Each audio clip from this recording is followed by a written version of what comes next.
Muy buenos días para todos. Gracias a Estela, su equipo de Asofiduciarias, al doctor Jaime desde la fiduciaria de Corficolombiana a Corficolombiana. Ha sido muy grato trabajar fuerte durante los últimos 5 meses con lo que ya mencionaba el doctor Jaime, una caracterización de el negocio de las fiduciarias en general, con foco particular al tema de los fondos de inversión colectiva. El estudio se centra en los 3 capítulos que allí aparece: negocio fiduciario, mercado de capitales, el cual no voy a hablar aquí por razones de tiempo, pero como ya se mencionó, el estudio completo va a estar a disposición de ustedes tanto en Corficolombiana, la fiduciaria, y en ANIF, y el foco y conclusiones va a aparecer en el 3er capítulo sobre perspectivas del mercado de los TICs. Arranquemos con algo que ustedes conocen bastante bien, seguramente mejor que yo, razón por la cual voy a ir bastante rápido en esta primera parte, que es cómo le ha ido al negocio fiduciario en Colombia. En el año 2009, ese sector representaba por toda fuente 28 puntos del PIB, y enos acá que 8 años después representa 46 puntos del PIB, casi que duplicando su participación en el Producto Interno Bruto, lo cual implica una tasa de crecimiento anual compuesta no despreciable del 14%. Supongamos que en ese periodo, cifras gruesas, la inflación ha promediado cerca del 4%, ergo, este es un sector que ha estado creciendo al doble, más que el doble en términos reales que el PIB, tasas del orden del 10% real. Este es un negocio bastante diversificado. Ustedes ven, por ejemplo, en la primera columna del 2016 que el 28% de esos 46 puntos del PIB tiene que ver con la administración, con la alta liquidez que manejan estos fondos, vehículo importantísimo a nivel de canalización de liquidez institucional, y el tema de las 4G, que precisamente se mencionaba como un elemento vital en la perspectiva de apalancamiento y de ganancias en productividad a futuro. Un 28% está dedicado a eso. De tiempo atrás, la seguridad social jugaba un papel importante en manejo de pasivos pensionales, de todos conocidos el papel del FOMPET. Ello ha bajado en términos relativos de forma importante del 32% hacia el 19%, aunque en absoluto la torta como un todo ha seguido creciendo. En materia de inversión,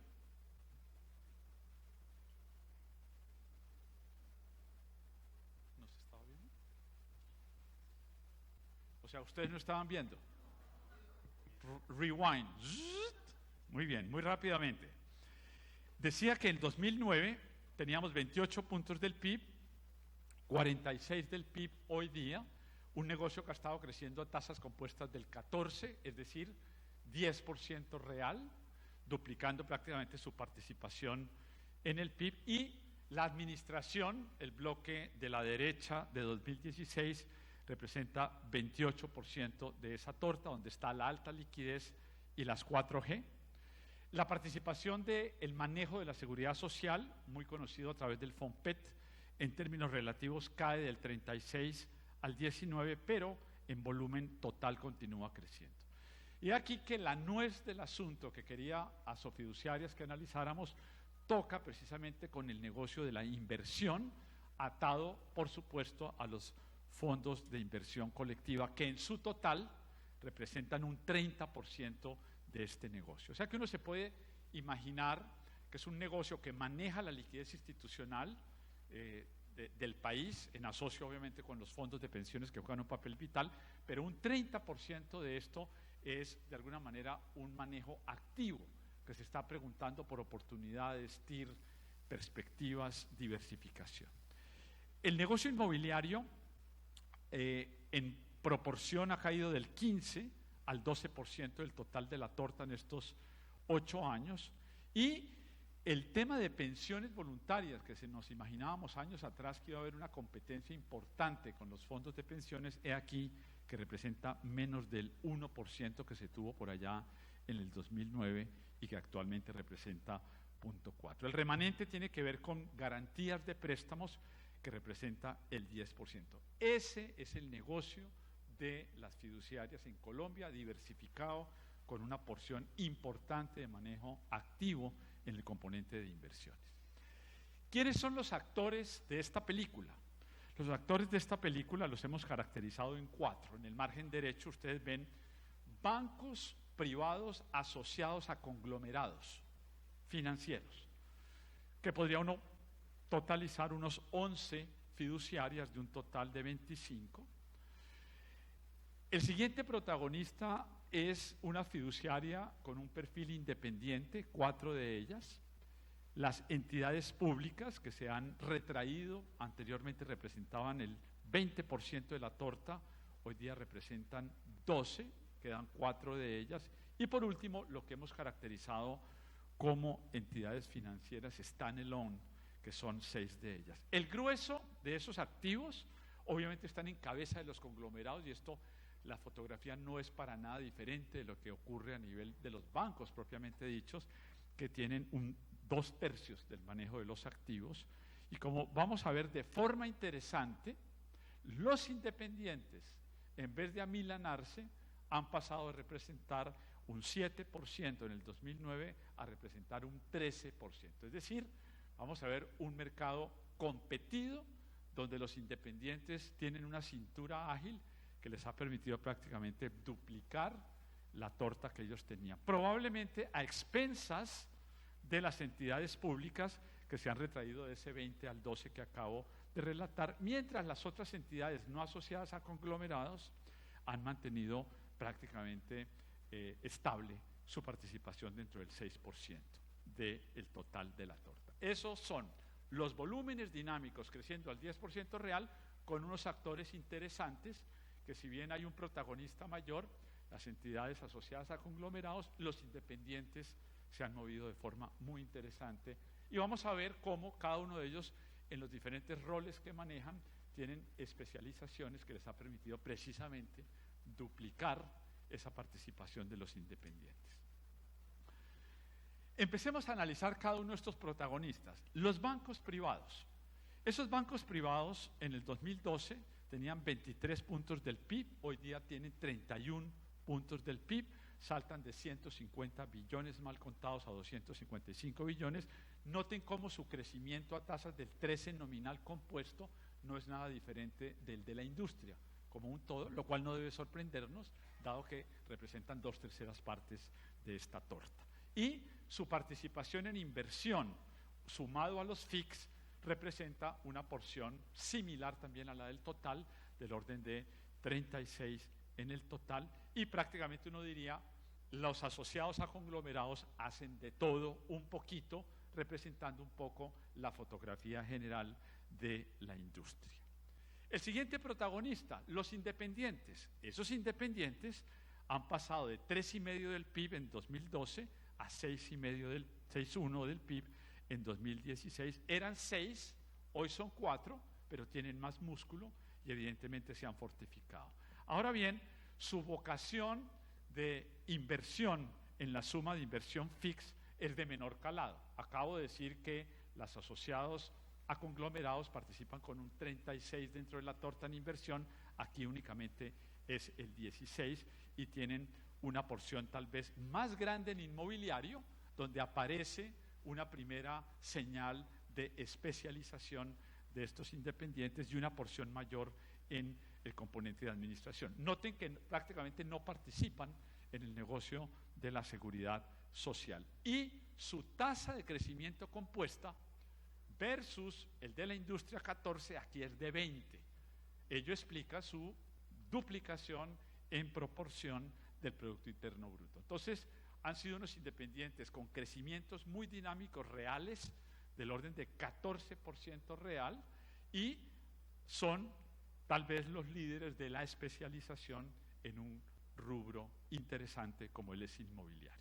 ¿A costa de quién han crecido los independientes? A costa de las entidades públicas. Unas entidades públicas que en 2012 tenían 7,5 del PIB y que hoy se han venido a menos con 5,5, donde la retracción fundamental tiene que ver con su participación en los temas de seguridad social, que representaba el 70% del negocio, que hoy representa 62%, aunque ha crecido marginalmente el componente de administración en lo que tiene que ver con las entidades públicas. Noten que su tasa de crecimiento compuesta nominal es negativa, menos 2,5% anual. Si le sumo 4 de inflación promedia, se está contrayendo a ritmos del 6,5% real en lo que tiene que ver. O sea que hay un espacio mucho más dinámico para el sector privado, especialmente los independientes. Por último, otras entidades privadas no asociadas a conglomerados que han venido creciendo con menor dinamismo. Crecen al 2,1 nominal, se contraen mal contado al 2 real y pierden marginalmente posición de 3,3 del PIB al 2,9. Conclusión, tenemos casi que dos jugadores dinámicos grandes dándose un tete a tete, conglomerados, grupo independiente, se retrae el sector público, especialmente en lo que tiene que ver con administración de recursos de seguridad social. Entremos en particular al componente de los FICs. Esos FICs, como ya lo mencionaba el doctor Jaime, representan actualmente unos 45 billones, mal contados 5 del PIB, se han expandido del 4,3 que tenían en 2009 y crecen de forma interesante al 10% nominal, 6% real. ¿Quiénes son los jugadores dentro de los FICs? Más o menos los mismos que acabamos de ver. Los bancos privados asociados a conglomerados se llevan 2/3 parte de la torta, los independientes con 17%, otras entidades financieras 7% y finalmente el remanente 6% entidades públicas. La pregunta obvia, si todo el mundo está allí y le parece interesante, debe ser que es un buen negocio. Y en efecto es un buen negocio. La rentabilidad patrimonial en general de las fiducias en Colombia es muy bueno y supera de hecho el de los fondos de pensiones. En el periodo 2014-2015 en nominales la rentabilidad patrimonial ha abordado entre 19 y 21% en el caso de las fiduciarias, los fondos de pensiones han bordeado del orden de 19-20%, mientras los establecimientos de crédito han estado mucho más cerca del promedio de la industria, con una rentabilidad del orden del 13% sobre patrimonio de todos los establecimientos financieros. Noten que, de alguna manera, los que han llevado un poco del bulto en el margen, y todos lo sabemos, es esta expansión de los grupos, de los conglomerados y del apalancamiento que ello implica, entre otras por el respaldo que implica Basilea III, tiene que ver con unas comisionistas de bolsa cuya rentabilidad ha sido menor. Ha caído del 8,3 al 5,3 y claramente es la mitad de lo que representa una inversión patrimonial del orden de 13% en Colombia. En materia de generación de comisiones por parte de las FICs aparece algo muy interesante que de entrada dice, este es un buen negocio. La barra punteada roja dimensiona que los FICs representan únicamente el 12% del activo de todas las fiduciarias y aún así generan, la barra morada de la derecha, el 44% de las comisiones. Quiere decir que ese es un gran negocio. En el activo participa con 12, en la generación de comisiones de 1,3 billones año, participa con el 44. Noten cómo le gana a la generación de comisiones en administración, en consorcios o en inversión, y claramente a las de seguridad social, que algunos pensaban que eran muy taquilleras, en realidad lo son menos, dado que son altamente reguladas. ¿Cómo se visualiza esta generación de comisiones a la hora de la rentabilidad nona de estos FICs? Excelente.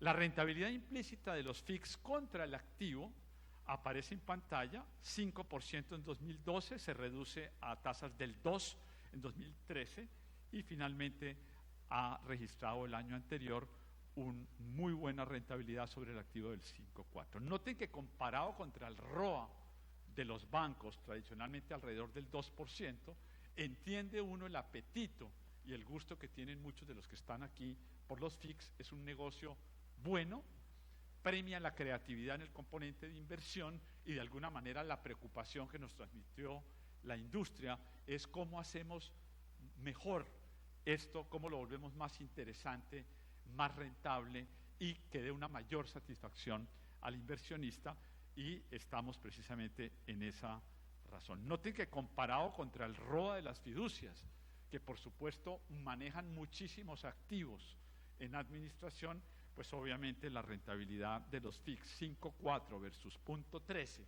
contra el total del activo, donde simplemente hay una razón de administración, pues de allí el interés y el apetito por expandir el negocio de los fondos de inversión colectiva. O sea que, como decía el doctor Jaime, esta es una historia interesante, dinámica, creciente, rentable, y ustedes están preocupados por ver cómo se mejora lo que están haciendo. Analicemos entonces ahora los actores, y para esto estamos usando una serie de sondeos que había hecho la propia ASO Fiduciarias, que nosotros vamos a complementar con esas preguntas personalizadas, casi que a manera de psicoanalistas, que nos metimos a hablar con muchos de ustedes en las altas directivas. Entonces veamos primero el resultado de los sondeos, de lo que ustedes ya saben, y como ya lo sabían, voy a ir muy rápido y después ustedes pueden repasar esto en sus casas. ¿Qué sabíamos? ¿Qué información nos pasaron? Nos dijeron, pregúntele a la gente, ¿usted ahorra? Y los sondeos de ASO Fiduciarias decían que entre un 70 y un 64% la gente entrevistada decía que ahorraba. ¿Dónde ahorra?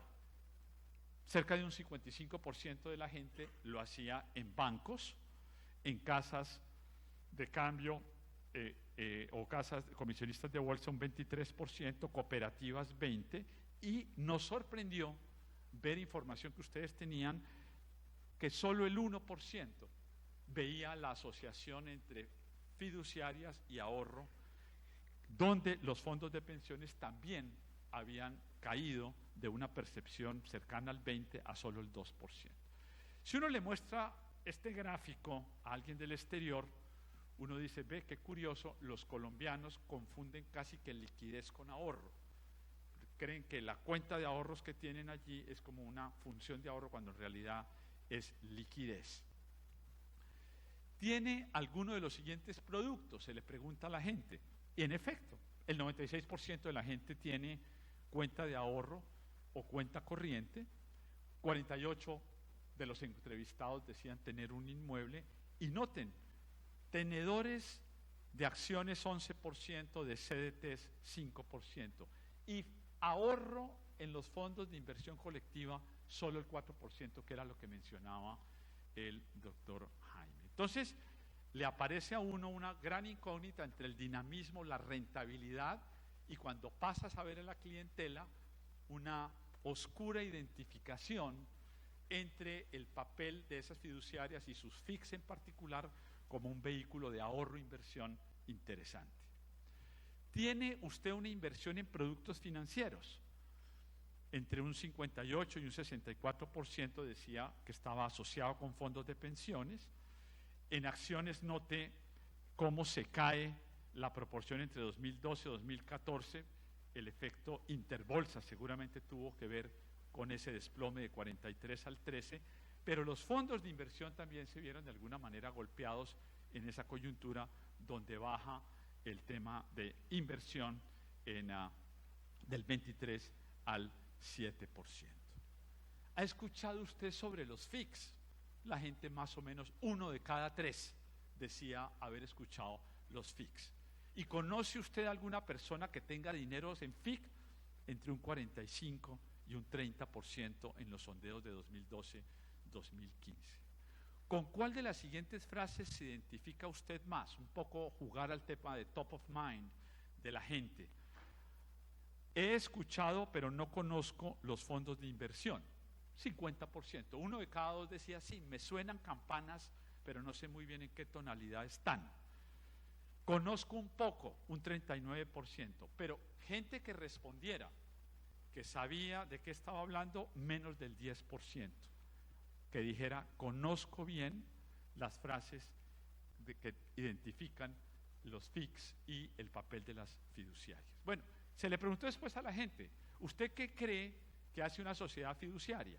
Y allí más o menos la gente identificaba, administran recursos un 39%, invierten un 20%, esos dan rentabilidad, captan dinero 9%. O sea que más o menos. Pero tal vez la forma más inmediata de saber el feeling de un ciudadano sobre las FICs y sobre las fiduciarias en particular es cuando le preguntan, relacione la palabra FIC, y la respuesta de la gente fue 27% la identifican con ahorro, otro 16% con grupo de personas, y finalmente, enhorabuena, la identifican con que da rentabilidad un 10%. Esa respuesta como tal, top of mind, no está mal en términos de conocimiento del público en general de lo que hacen ustedes en el negocio. Muy bien. Ahora entremos, eso fue desde el punto de vista de la demanda. La novedad tal vez de este estudio de ANIF tiene que ver con complementar el conocimiento de la demanda que ya tenía Sofiduciarias con el conocimiento del lado de la oferta, conocerlos a ustedes como oferentes de este negocio. Para ello, ANIF realizó lo que denominaremos el sondeo ANIF con 7, representando casi un 30% del negocio. Fueron entrevistas exhaustivas, en algunos casos de 2 horas y media, y hablando con los segundos niveles vicepresidentes del negocio que van a aparecer acá con sus respuestas. Se les preguntó, ¿cuáles son sus líneas de negocio? Y implícitamente nos están diciendo, mire, todos hacemos FICs, todos hacemos inversión, la mayoría hacemos administración, hacemos inmobiliaria, ya solo el 70% hace seguridad social y unos pocos hacen garantías y los toderos tal vez son los menos, el 43%. Muy bien, si usted hace todo esto, dígame en qué se enfoca. 57% de las respuestas dijeron nosotros somos duros en FICs y somos unos duros en inversión. Y hay otros menos, 43%, que dice lo nuestro es el negocio inmobiliario, y en general gente que se dedicara especialmente a la seguridad social o a la administración, menos, el 14%. ¿Cuáles considera usted, casi que señor vicepresidente de la fiduciaria, que son los negocios más rentables? Todo el mundo de una levantaban la mano, los FICs, la inversión, un 43%, en cambio los negocios de inmobiliaria y de seguridad social, administración de esos recursos, les parecía que no eran tan rentables. ¿Y en cuál cree usted que usted es más eficiente? Bueno, había como una implícita especialización de un 43% en lo nuestro son los FICs. Otros decían un 14%, lo mío son las inmobiliarias, y otros que decían no tengo ninguna especialización en particular, un 57%. ¿Cuál es la línea de negocio que le genera más clientela? Las FICs, un 86%, y otros decían que era la seguridad social. De todo lo anterior, tratamos de sacar una matriz de competitividad al interior del negocio y resultamos con esto. Si hacemos una caracterización dentro del negocio fiduciario, a su interior se les preguntó, cuénteme, ¿usted con quién compite en los diferentes negocios? Le preguntamos, por ejemplo, a los conglomerados, a los bancos privados, ¿usted con quién compite? Y los encuestados respondieron con los mismos de mi misma especie. Me aprieta, la cuña que más aprieta es la del mismo palo, y yo veo en mi competencia a los del otro conglomerado. Si ustedes toman la crucecita roja, que tiene que ver con los FICs, noten que los conglomerados sienten que su gran competencia está dentro de los otros del conglomerado, pero también compite con otras entidades financieras en el tema de FICs. Noten que esa matriz de alguna manera es consistente, porque los independientes sienten que compiten en FICs con otras entidades financieras. Dejo para ustedes, están las diferentes cajitas de competitividad, únicamente relatado por razones de tiempo el componente de FICs, donde está la competencia, pero para aquellos interesados pueden ver la matriz en sus diferentes negocios de inversión inmobiliaria, garantía, etcétera, etcétera. Y después de que dijimos con quién usted compite, le preguntamos cuál es el grado de competitividad que usted siente de sus pares. Esos pares son unos bobalicones o esos pares siente usted que están a la altura y son tan inteligentes y tan hábiles como usted? Y la respuesta es, la competencia es muy dura. Un 71% dentro del negocio de los FICs siente que la competencia es muy alta. Un 14% siente que es media y solo un 14% siente que dentro de los FICs la tienen ganada fácilmente.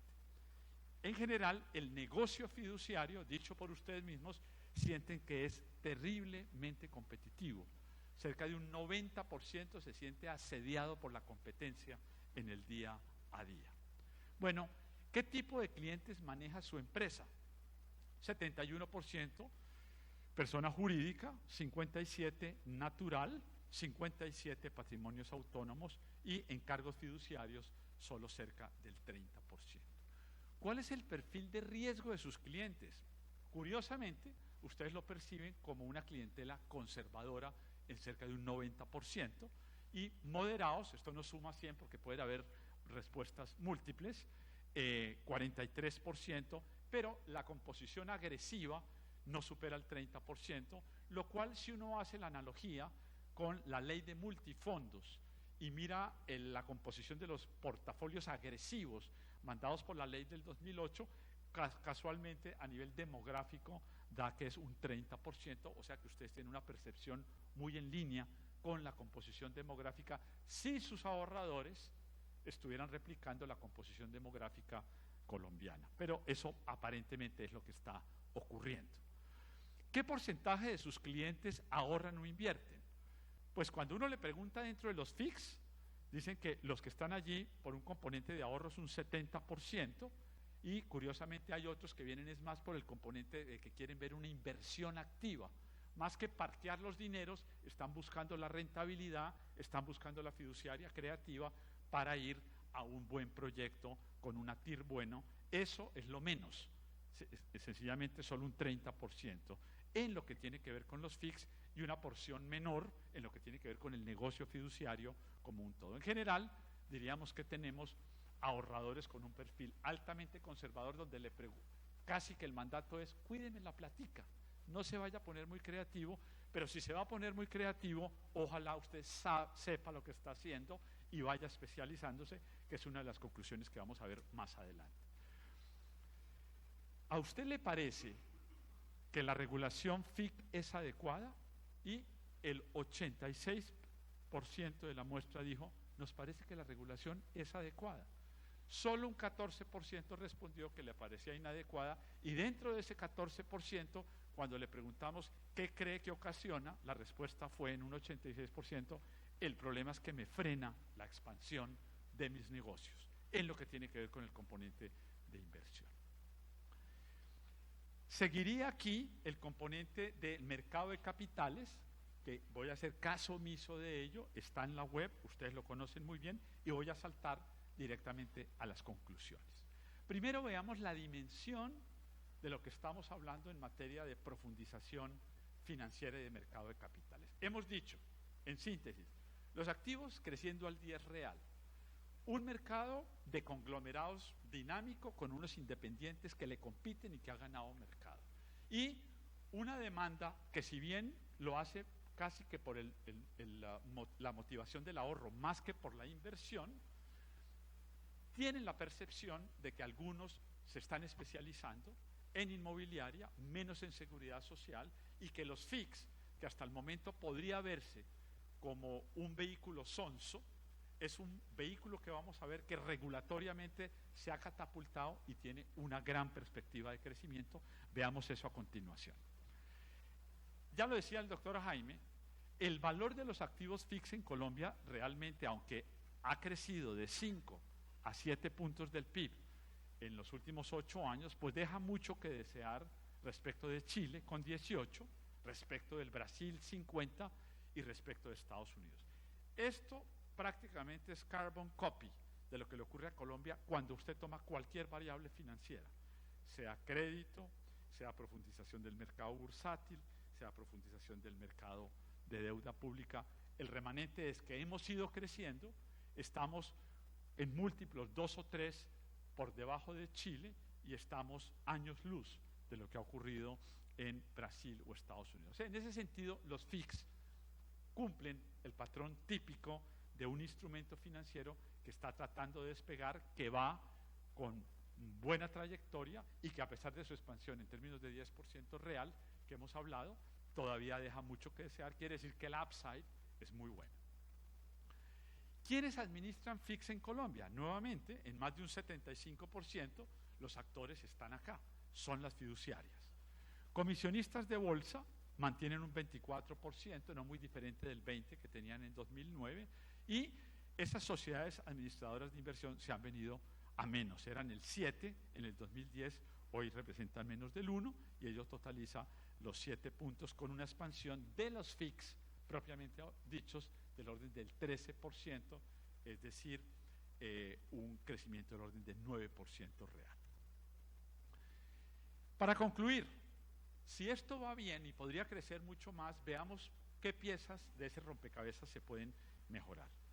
En el análisis del marco regulatorio de los FICs, en los cuales los expertos son ustedes, no yo, básicamente hicimos este cuadro resumen de lo que han sido los decretos del 2007 y del 2010, comparado con los avances del 1242 del 2013, donde en particular las cajitas rojas remarcan las ganancias que se han hecho en superar los compartimentos que tenían las FICs y generar familias de FICs y, entre otras, la especialización que se ha abierto en materias de funcionamiento de los FICs. O sea, esto es consistente con lo que ustedes mismos nos respondieron.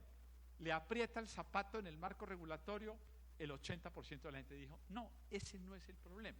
Y aquí estamos diciendo, de alguna manera, nos quitaron las talanqueras, permanecen algunas que son de menor calado que voy a comentar adelante. ¿Cuáles son entonces las fortalezas que están empezando a ver ustedes? La primera fortaleza, que esos decretos recientes abrieron, en el caso de las FICs, un mundo de especialización que están dispuestos y frotándose las manos para satisfacer una clientela que está adormilada en el componente del ahorro, pero que ve destellos de inversiones interesantes, y la especialización va a ser el vehículo para ello. Les han mejorado algo en transparencia y no hay tantos aplausos en materia de estandarización. ¿Qué cambios necesarios ve usted en la normatividad de los FICs? Aunque me dicen que el grueso del problema está superado, ustedes, algunos, y entiendo que hay un debate interno, Estela, alrededor de esto, que ustedes en algún momento, sin irse a manos, van a solucionar, entre la supuesta separación de los fondos de capital privado de los FICs, que tiene sus pros y sus cons, y el tema de asignación de responsabilidades entre el fiduciario y el cliente, que lo marcan con un 29%. También se ha mencionado el tema del impuesto a las transacciones financieras, que talla a la persona natural. ¿Qué debilidades muestra el sector? Lo que respondieron ustedes en materia de FICs es que hay casi una supervisión sobreprotectora. Me imagino que el superintendente se va a asomar en algún momento. Si no lo hacen, yo mismo me encargo de mostrarle este slide para que él vea lo que ustedes están diciéndole. Sienten que hay unas restricciones en la inversión a pesar de que han abierto compuertas, y esto también hay que decírselo al superintendente, la percepción de la industria es que hay demoras en la aprobación de productos, de reglamentos que continúan siendo muy complejos. A pesar de que el superintendente, que conocemos muy bien, un hombre decidido, etcétera, ha tratado de generar una especie de fast tracks para cosas que ya estén probadas, por ejemplo en el caso de reemisión de acciones, aquí evidentemente ustedes le están diciendo que podría hacerlo mejor en materia de aprobación de nuevos vehículos, de certificaciones, etcétera, etcétera. Problemas de la infraestructura del mercado en lo que tiene que ver con FICs. Todo el mundo levantó la mano, dijo los costos de los custodios. Ya era bien costoso y ahora nos vienen con el tema de los custodios. Un 71% de los encuestados dijeron eso nos está tallando. Yo me imagino que Deceval, la bolsa y los grandes actores de la plomería del sector financiero colombiano son conscientes de que el costo transaccional, a medida que hay una sobreregulación con Basilea III, tienen que ver cómo se generan economías de escala y de alcance para reducir ese costo de los custodios. Y algo en materia de duplicación de funciones de proveedores de infraestructura, y hoy the name of the game es tecnología, pero esa tecnología es costosísima. Y el problema es que la tecnología está quedando rápidamente obsoleta. Y entonces depreciarla, en vez de hacerse en 5 años, a los 2 años ese producto queda obsoleto y incurrimos en grandes costos de inversión. Cuando les preguntamos, dígame una mezcla entre los factores de oferta y de demanda que frenan la expansión de las FICs, este fue el cuadro que resultó. Es un mercado poco profundo, un 43% de la gente que dice que eso afecta por el lado de la oferta. El acceso a los fondos globales todavía no es satisfactorio y algo se ha mejorado, se ha superado el tema del riesgo reputacional. Por el lado de la demanda, no hay un buen entendimiento de la interpretación de los reglamentos de esos fondos. La gente sigue pensando que hay una supuesta responsabilidad de resultado y no de medio, que sigue siendo un gran problema en Colombia, y un tema de educación financiera. Si les sirve de consuelo, creo que en el último mes salieron 2 estudios interesantes reportados en el Economist diciendo que aún en los países desarrollados de Europa y de los propios Estados Unidos, un talón de Aquiles de todo el sector financiero sigue siendo, como ustedes lo responden, la ignorancia financiera del agente representativo. Eso no solo ocurre en Colombia, en los Estados Unidos está como un karma. Las leyes Dodd-Frank y las leyes de protección al consumidor los ponen a ustedes, a toda la industria, a proveer información en letra menuda, que cada vez es menos menuda y ya va pasando por 14 CPI, cada vez más grande, pero la gente lee y no entiende, porque en realidad son temas complejos. Cuando uno no distingue intereses de capital, explicarle la estructuración de un proyecto TIR, de una 4G, es un tema complicado. Déjenme decirle que este es un tema global, recurrente, no fácil de superar. Por último, está en el estudio mucho más detallado, pero les dejo 2 slides que por razones de tiempo no voy a leerles acá, pero ya lo he dicho. De alguna manera, la recomendación es, en regulación y supervisión, mayor rapidez en la aprobación de los FICs y de los reglamentos, incentivos a la competencia vía especialización, acceso a los consumidores a los reglamentos de los FICs, propender porque esos FICs sean en un lenguaje mucho más sencillo para ayudar en la pedagogía, revisar el tema de certificación de la AMB, de la fuerza comercial en particular, insistir en el desmonte de los impuestos a las transacciones financieras.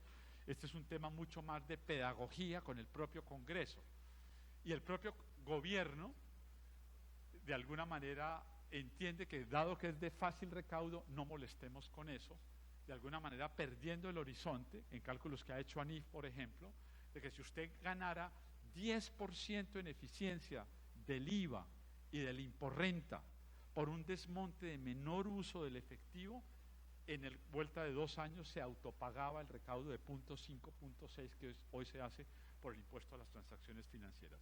Eso te acabo de decir que suena lógico, en la medida en que haya más transabilidad financiera, deja más huellas sobre el recaudo. No lo entendió ni siquiera la Comisión de Expertos Tributarios, que se hizo también los de la oreja mocha en materia de desmonte del impuesto a las transacciones financieras. Acá tenemos la idea de que, como llevamos 20 años con ello y se recauda en la fuente, eso es un gana-gana a nivel de recaudo tributario. Es un pierde-pierde. Si usted hace todo el manejo, ahora con el billete de 100.000, de cómo la gente se vuelve a sumergir y deja de pagar IVA y renta, este es un tema que vuelve a aparecer a nivel micro en las recomendaciones que ustedes nos están haciendo y que yo recojo a nivel macroeconómico. El mensaje para el gobierno ahora que van a ver de tributación, y va a ser muy difícil impulsarlo, es: si usted lograra una ganancia de tan solo 10% en el recaudo de hoy de IVA e imporrenta, por obligar a que usted no tiene derecho a ningún descuento tributario, se ha pagado con efectivo y que tiene que entrar por el canal financiero, eso se autopaga a la vuelta de 1 o 2 años, recaudando el 0.5 que hoy se recauda por el impuesto a las transacciones financieras. En materia de infraestructura de mercado, el tema de suministro de información para la valoración de activos es crucial. Se ha mejorado en la provisión de precios de activos y líquidos, y hay que promover el tema de sinergias en los proveedores de infraestructura, lo que ya comenté, sinergias de Ceval, CEN, BCB y en general economías de escala y de alcance para abaratar un sistema transaccional que en general es costoso. Y acabo de relatar lo que ustedes nos dijeron por el lado de la oferta y la demanda. En síntesis, estamos muy agradecidos en ANIF, Estela, hemos aprendido muchísimo de la mano de ustedes, de la vicepresidencia de la industria, hemos recogido algunas piezas del rompecabezas que estaban por ahí perdidas, no creo haber dicho absolutamente nada nuevo que ustedes no supieran, pero de pronto me están pagando por hacer un poco las veces de psicólogo familiar. Muchas gracias, muy amable.